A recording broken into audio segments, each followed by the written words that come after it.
There are horse breeds you won't find in textbooks or even most documentaries, yet they've stood quietly in the background of England's history for centuries. This video takes a closer look at 6 rare horse breeds from England, some with only a few hundred left in the world. Each one tells its own story. Some once served royalty, while others have roamed wild and untouched by human hands. If you care about animals, culture, and history, this is a journey worth taking. Number 6. Ariske Pony. Found on the remote island of Ariske off the coast of Scotland, this small pony stands just about 48 inches tall, yet it once played a vital role in the daily lives of islanders, hauling everything from seaweed to supplies across harsh, windswept terrain. With ancient roots and a pure bloodline untouched by modern breeding, the Ariske Pony is considered one of the last truly native horse breeds in the UK. It lands at number 6, not because it lacks significance, but because its influence remained mostly local, rarely appearing in national or global events like the breeds ranked higher on this list. In the 1970s, fewer than 30 purebred Ariske ponies remained. Today, the number hovers around 300 worldwide. Known for their gentle temperament, these ponies are now even used in therapy programs for children in parts of Scotland. Compared to breeds like the Banker Horse, USA, or the Galiceno, Mexico, the Ariske Pony is far less known, but stands out for its purity and remarkable ability to survive in the wild.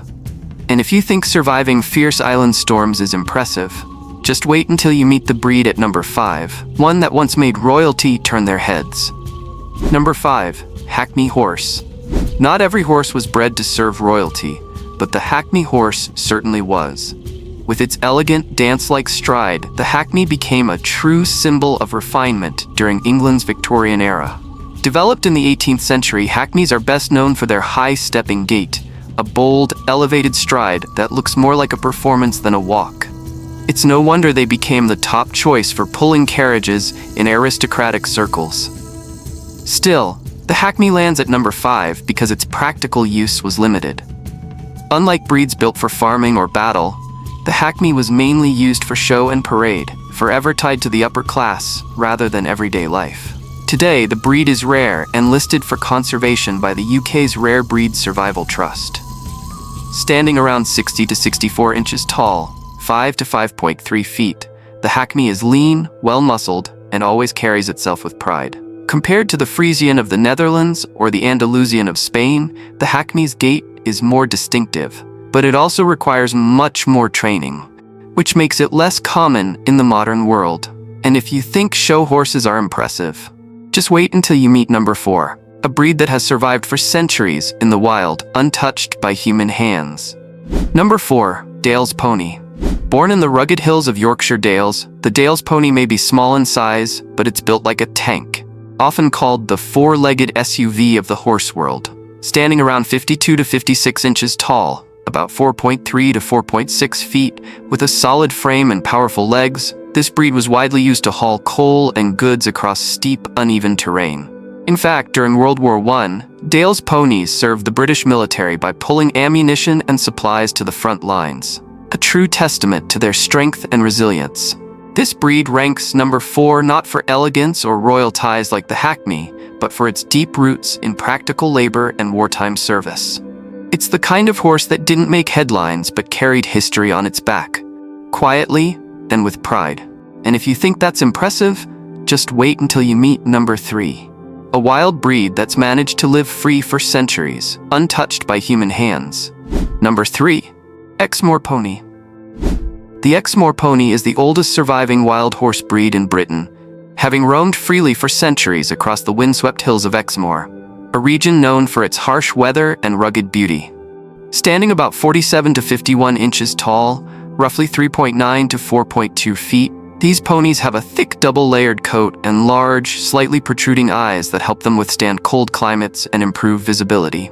What makes the Xmor truly special is that it has never been fully domesticated. Most of them still live in semi-wild conditions to this day. Genetically, they're among the closest living relatives to ancient European horse breeds.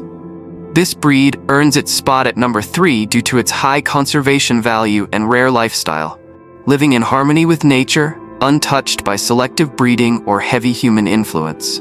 But if you think England's wild pony is as wild as it gets, wait until you meet number 2, a living tank built for the fields. Number 2, Suffuk Punch. If there's one horse that embodies pure strength, quiet endurance, and an unwavering work ethic, it's the Suffuk Punch. First recorded in the 16th century, the Suffuk Punch is the oldest surviving purebred draft horse in England. With its broad chest, thick neck, rock-solid frame, and powerful legs, a full-grown Suffolk stands between 64 and 68 inches tall, around 5.3 to 5.6 feet, and weighs nearly 2,000 pounds. This breed wasn't bred for parades or ceremony, it was made for work. Hard work. One unique trait: every Suffuk Punch is chestnut-colored, always. It's a defining feature that's remained consistent for centuries. From the 1600s through the early 20th century, these horses were the muscle behind British agriculture, pulling plows, hauling carts, and doing just about every tough job a farm could throw at them. With a calm temperament and a strong sense of loyalty, the Suffuk Punch was the quiet partner every farmer depended on. It ranks number 2 not just because of its size or power, but because of its lasting impact on England's rural economy. For hundreds of years, this breed played a key role in shaping post-medieval farming, long before the age of engines and automation. Today, while no longer a staple of working farms, the Suffuk Punch still lives on in heritage breeding programs and is honored in traditional festivals and rural events. A reminder of a time when horses weren't just companions, but essential tools of survival. But number 1 doesn't belong to the strongest horse. It belongs to a breed with royal blood, centuries of ceremonial service, and a place not just in England's history, but in its very identity. Number 1, Cleveland Bay. Not every horse is fit to carry the weight of a kingdom, but the Cleveland Bay was born for it. This is England's oldest surviving breed of riding and carriage horse, with roots tracing back to the 17th century.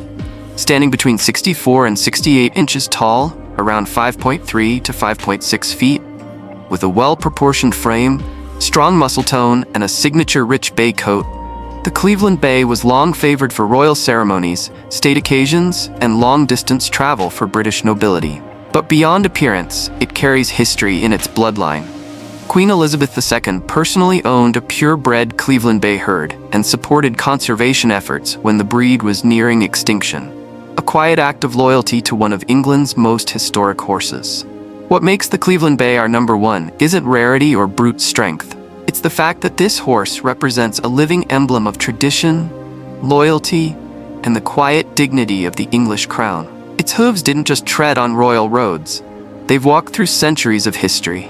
And that's why the Cleveland Bay rightfully holds the number 1 spot.